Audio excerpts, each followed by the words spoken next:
Après plusieurs séries de formations sur l'identification et la transformation de pierres précieuses et fines, l'atelier de formation des associations de femmes minières a été clôturé ce mardi 21 décembre 2021. Organisée par le PGSM, la cérémonie de clôture a eu lieu au Conseil national du patronat du Mali sous la présidence du ministre des Mines, de l'Énergie et de l'Eau. La présente cérémonie marque la fin de l'atelier de formation des femmes minières du Mali. Organisé par le PGSM et ses partenaires, l'objectif était le renforcement des capacités de ces femmes sur des notions liées aux pierres précieuses et fines. Je saisis l'occasion pour remercier également encore une fois la Banque mondiale pour sa bienveillance et son accompagnement à ce projet. J'en profite pour remercier nos partenaires pour leur constance également et surtout pour leur présence à nos activités à tout moment. L'occasion est pour moi également aujourd'hui pour remercier le directeur du bureau de Diamant Bridge, donc également la spécialiste genre de développement local du projet de gouvernance du secteur minier. Ces deux personnes qui sont réellement investies dans cette formation et c'est vraiment aujourd'hui l'épilogue de cette formation. Il me plaît de les remercier. Les bénéficiaires ayant reçu leurs attestations ont remercié les initiateurs de cet atelier et s'engagent pour sa bonne mise en œuvre dans leurs localités respectives. Vraiment, je suis très contente de ce récépissé. En tout cas, de retour, j'aimerais sensibiliser les femmes à travailler pour la transformation de ces pierres, les identifier pour qu'on puisse se développer. Après une projection sur le processus de formation de ces femmes et l'accompagnement des autorités et initiateurs de l'atelier, un certain nombre de recommandations ont été faites par les formateurs, présentées par le directeur général du bureau d'expertise, d'évaluation et de certification de diamants bruts. Les recommandations sont les suivantes.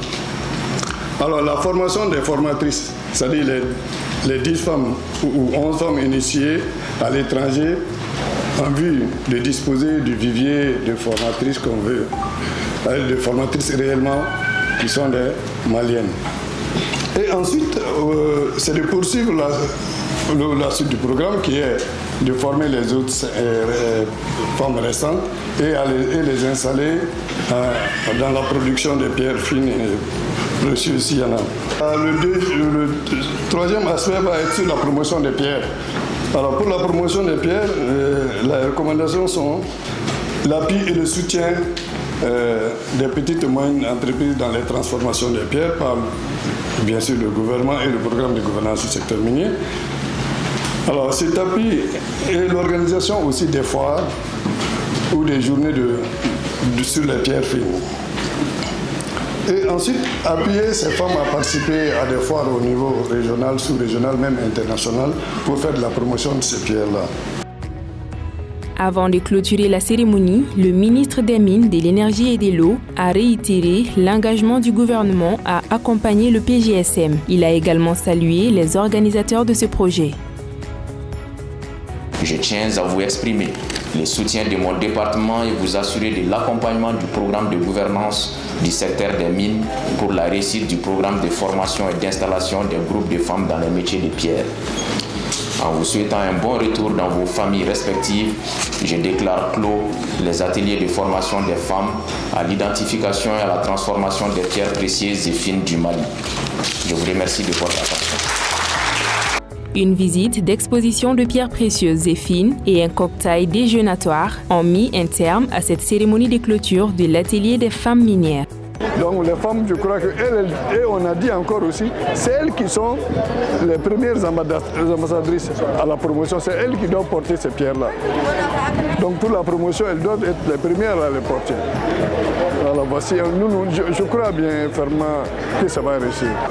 Au terme de cette formation, nous recommandons à ces femmes-là de ne pas rester sur place, de profiter bien de cette formation. Parce que toute formation doit être continuelle et elle doit être aussi bénéfique. K'a fɔ ko ni pierre ninnu n'a bɛ fɔ olu ma ko gabakuru nafama ninnu a caman bɛ jamana kɔnɔ mais bolonanɛgɛw bɛ bɔ jamana wɛrɛw la ka na an ka jamana kɔnɔ an b'u san da gɛlɛnw na k'a sɔrɔ a pierrew bɛ bɔ yan nɔ de donc nin formation in kun ye ka jamana kɔnɔdenw kalan a baara kɛcogo ɲuman na n'u sera a baara kɛcogo ɲuman na u ka se k'a bayɛlɛma an yɛrɛ ka jamana kɔnɔ k'a di mɔgɔw ma ne yɛrɛ nisɔndiyalen don k'a sababu kɛ bi u ye bolonanɛgɛ dɔ dilan ka di ne yɛrɛ ma mɔgɔw bɛ taa minnu san kɔfɛ kuma tɔw la wagati tɔw la o bɛ ka dilan an yɛrɛ fɛ yan nɔ donc an nisɔndiyalen bɛ nin kɛnɛ in kan halisa muso minnu nana nin kalan in kɛ k'u fo k'u waleɲuman dɔn minnu ye kalan in labɛn k'olu fɛnɛ fo mɔgɔ minnu y'an dɛmɛ ka nin baara in bila sen kan n'o ye Banque mondiale ye k'olu fɛnɛ fo k'u waleɲuman dɔn.